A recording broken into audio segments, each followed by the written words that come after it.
সুপ্রিয় দর্শক আসসালামু আলাইকুম।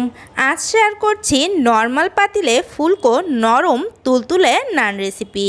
আশা করছি আজকের রেসিপি আপনাদের ভীষণই উপকারে আসবে।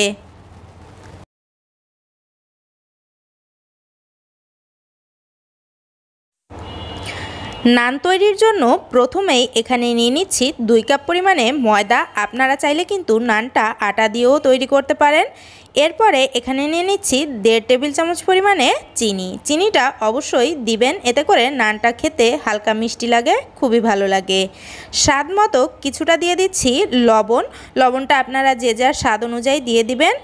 এরপরে এখানে দিয়ে দিচ্ছি 2 টেবিল চামচ পরিমাণে গুঁড়া দুধ। গুঁড়া দুধটা দিলে নানটা খুবই সফট হবে আর খেতেও কিন্তু ভালো লাগবে। চেষ্টা করবেন গুঁড়া দুধটা ইউজ করার জন্য। এবারে এখানে দিয়ে দিচ্ছি 1/2 চা চামচ পরিমাণে ইস্ট।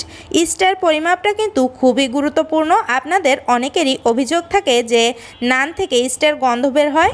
খুব বেশি ইস্ট ইউজ করলে কিন্তু নান থেকে ইস্টের গন্ধটা আসতে পারে, এজন্য এখানে ইস্টের পরিমাপটা অবশ্যই খেয়াল করতে হবে। এখন শুকনো উপকরণগুলো একটু হাত দিয়ে মিক্স করে নিচ্ছি। শুকনো উপকরণগুলোকে মিশিয়ে নিয়েছি। এবারে এখানে কুসুম গরম পানি দিয়ে ডোটাকে তৈরি করব। আপনারা চাইলে কিন্তু এখানে কুসুম গরম দুধটাও ইউজ করতে পারেন। আর এখানে আমি 1 কাপ পরিমাণে কুসুম গরম পানি নিয়েছি। অল্প অল্প করে পানি দিয়ে ডোটাকে মেখে নিব। 1.25 কাপ পরিমাণে পানি দিয়ে দেখুন ডোটাকে আমি মেখে নিয়েছি। এরকম অবস্থায় এখন এখানে দিয়ে দিচ্ছি 1 টেবিল চামচ পরিমাণে রান্নার রেগুলার তেল। তেলটা দিলে ডোটা মাখতে খুবই সুবিধা হবে আর হাত থেকেও ডোটা একদম খুলে আসবে আর ডোটা সফট হবে। অবশ্যই তেলটা দিয়ে এ পর্যায়ে একটু মেখে নিতে হবে। ডোটাকে মেখে নেওয়া হয়ে গিয়েছে। দেখুন ডোটা খুব বেশি শক্তও না আবার খুব বেশি নরমও না, এরকম একটা ডোই আমাদের প্রয়োজন। এখন উপর থেকে সামান্য কিছুটা তেল মেখে রেখে ডোটাকে ঢেকে রেখে দিব 2 ঘন্টার জন্য। এতে করে আমাদের ডোটা ফুলে ডাবল হয়ে যাবে।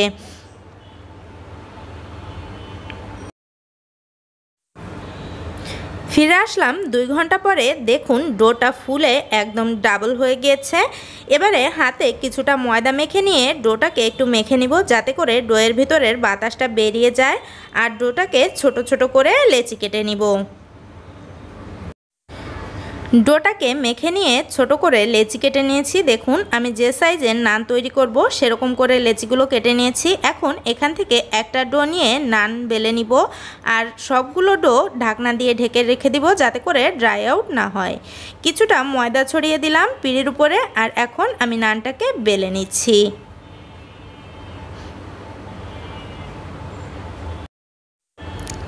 নানটাকে বেলে নিয়েছি। দেখুন এখন উপর থেকে কিছুটা তিল দিয়ে দিচ্ছি আর দিয়ে দিচ্ছি কিছুটা ধনিয়া পাতা কুচি, তবে এটা অপশনাল। আমার খুবই ভালো লাগে এভাবে দিলে, তাই আমি দিলাম। আপনারা চাইলে কিন্তু নাও দিতে পারেন। আর আজকের নানটা আমি একটু লম্বা করে বেলেছি। তিল আর ধনিয়া পাতা দিয়ে আবারও একটু বেলে নিচ্ছি, যাতে করে তিল আর ধনিয়া পাতাটা নানের উপরে সেট হয়ে যায়। এভাবে করে আমি 2 থেকে 3টা নান বেলে নিয়ে চলে যাব নানগুলো সেকার জন্য। নানগুলোকে সেকে নেওয়ার জন্য দেখুন আমি আজ এরকম একটা নর্মাল সিলভারের পাতিল নিয়ে নিয়েছি। আপনারা আপনাদের পছন্দ অনুযায়ী যে কোনো সিলভারের হাঁড়িতেই নানটা তৈরি করতে পারবেন।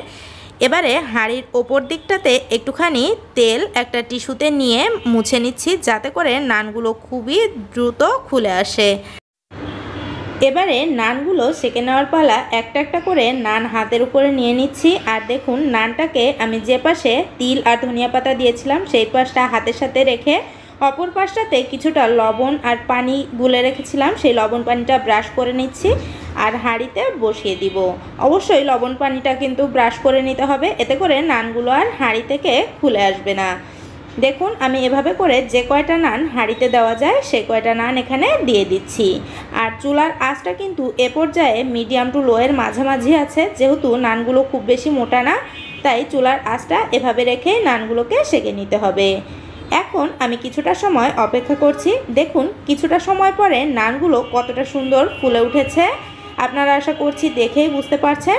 আর উপর দিকটার কিন্তু কালারটাও চেঞ্জ হয়ে গিয়েছে, সিদ্ধ হওয়ার মতন লুক চলে এসেছে।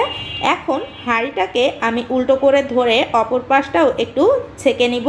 আর চুলার আঁচটা এ পর্যায়ে একটু বাড়িয়ে দিয়ে হাঁড়িটাকে উল্টো করে ধরতে হবে। দেখুন এভাবে ধরে তারপরে অপর পাশটাকেও কিন্তু ছেঁকে নিতে হবে।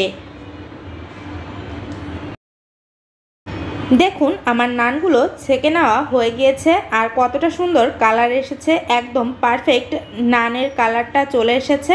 আমার নানগুলো কিন্তু ছেঁকে নেওয়া হয়ে গিয়েছে। এবারে নানগুলোকে হাঁড়ি থেকে তুলে নিব।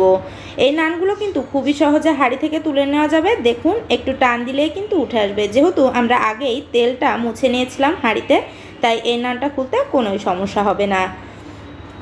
দেখুন খুবই সহজে নানটা উঠে এলো আর অপর পাশটাও কতটা সুন্দর হয়েছে। এভাবে করে আমি আমার সবগুলো নান সেঁকে নিচ্ছি।